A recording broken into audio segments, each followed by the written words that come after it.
Yo, what is up? Welcome to Ninja Geek Games. Picture this. You're a Time Lord in the distant future and you want to change the course of history, setting off chain reactions to bring about your utopian vision of the universe. But in order to do this, you need expert advice from Bill and Ted's Excellent Adventure. Whoa!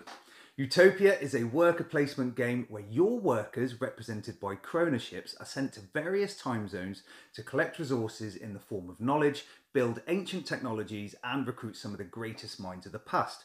These historical figures, such as Aristotle and Alexander the Great, will crew additional Chronoships, allowing you to take more actions and claim mission cards whose completion results in butterfly effects, opening up alternate time zones. This is a competitive game for up to 4 players, but also offers solo and co-op variants. Let's take a look at the contents, but note that this is a prototype. Do you think that one of these greatest minds in history will be represented by me? No. Okay. The main board represents the space-time continuum and has 12 zones representing specific times and places throughout history, each with 2 worker spots, generally for gaining knowledge or recruiting, although there are areas for assassination and trading. Each time zone has an area for a small deck of cards consisting of 4 crew members and 2 technology cards. Now, I have thoroughly looked through each deck and sadly I don't seem to appear as a historical figure, so we'll be having words with Gravity Games about this. The number of time zones available in the game is dependent on player count, with this section for solo and 2-player games, and these time zones are opened up for higher player counts. Depending on which time zones are available in the game, you create a deck of mission cards here, and during the game you'll be looking to complete these to win.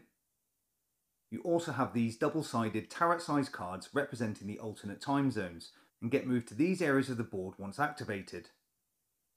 There are a load of knowledge tokens of 5 types that sit here as bank until gained by players.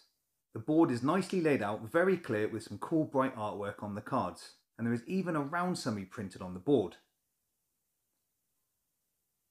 This is one of the 4 player boards that are each of a different colour that has areas for your crew members and claim mission cards. The player board represents your mothership orbiting the moon. As seen here, crew cards sit on your player board in crew stations. Each is associated with a particular resource, and this is where you store your game's knowledge tokens. Now, each crew member has a primary ability that matches the storage area of your crew station and a secondary ability here. Each player also has 5 classes of ships with the matching image located here, showing which ship the crew member commands. Any ships not in use are stored in your dock. You'll also have access to 4 drones that sit in your dock, and these will mark areas of the board where you've built tech or opened up alternate time zones. Again, these boards are pretty nice and very clear. So the game is played in rounds where players take turns choosing a ship and placing it in one of the 2 spaces on any time zone location. Whilst there, they have the option to carry out any abilities of the crew member and taking the action that the ship has landed on. There are a multitude of actions that include trading your knowledge tokens, claiming mission cards, assassinating another player's ship, gaining knowledge and building tech, or recruiting additional historical figures for your ships. During a turn, if a player has the required knowledge or built specific technology and they're in the correct time zone, they can complete this mission where the game ends and any player with 3 missions wins the game. Let's take a look at some of these actions more closely. Now, you can only take actions with ships that have available crew. If you want to take more actions and use additional ships, you'll first need to gain crew that have a cost. If you decide to land on a knowledge space, you can collect the respective knowledge token from the bank. But if the crew member of that ship has a primary ability matching the knowledge space, you gain an additional token.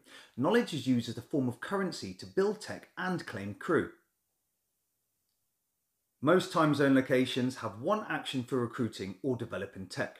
To recruit, you need to pay a number of knowledge tokens from your player board matching the primary ability of the crew you want to claim. This crew member can now sit in your crew station on your mothership that gives you access to one of your docked ships. However, tech cards are different in that they all cost 2 science knowledge, but sit in the time zone marked by one of your drones. Anytime a player, including yourself, uses this time zone, you can claim the free knowledge token of the depicted type. Trading allows you to swap out your knowledge tokens for different types from the bank, and assassinate means you can place another player's ship in limbo that costs them knowledge to release. You can also claim a mission card that are placed face up on the bridge area of your motherboard. If during your turn you are able to meet the requirements of one of your mission cards, such as owning knowledge or having developed a specific number and type of tech, you can complete a butterfly effect. This means you can spawn an alternate time zone by finding the appropriate card and adding it to the board to create an extra location that your ships can visit with slightly upgraded actions. Now, although the actions seem fairly simplistic, there is some depth to them. Firstly, using a particular crew member may gain you extra knowledge at an action space or allow you to bend the rules like time in some way by paying less knowledge for an action or using a block space. Tech cards allow you to gain passive resources but are discarded if used to pay for a mission card, and each crew member increases in cost each time you claim one. What's more, to make use of your dock ships and to gain those extra actions, you'll need to recruit crew members with primary abilities that match the vacant crew stations on your player board. Face-up cards at each time zone may be replaced at the end of each round, giving you access to various techs throughout the game. One of my favourite mechanics of the game is on completing a mission card and spawning alternate time zones. These cards are double-sided that give you some awesome story on how you wish to change the course of history. Do you want to send lasers back to the Cretaceous period to destroy the comet and have dinosaurs survive, or enhance their intelligence through selective breeding? These cards are double-sided that each provide a different action and location that you can choose based on your needs at the time. Assassination reduces opposing players' actions for the next turn unless they pay knowledge to have this returned, which is a nice way to slow them down. The game ends when one player has completed 3 butterfly effect mission cards. There are no victory points, it's an immediate win for that player, and this is why the assassination action becomes quite important, because it allows you to become the first player.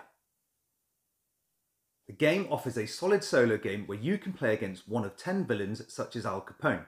The villain controls a ship and can also take extra crew to take and block actions dictated by a small deck of action cards. Each villain has a set of secondary actions on its card, so they play differently with varying levels of difficulty. It has the same win conditions as the multiplayer game and plays out really well, and it's an enjoyable experience. Whether you play solo or multiplayer, I've really enjoyed this. It scales up well with increased players, opening up more areas of the board. Downtime between turns is non-existent and the game length is reasonable even at the higher player counts.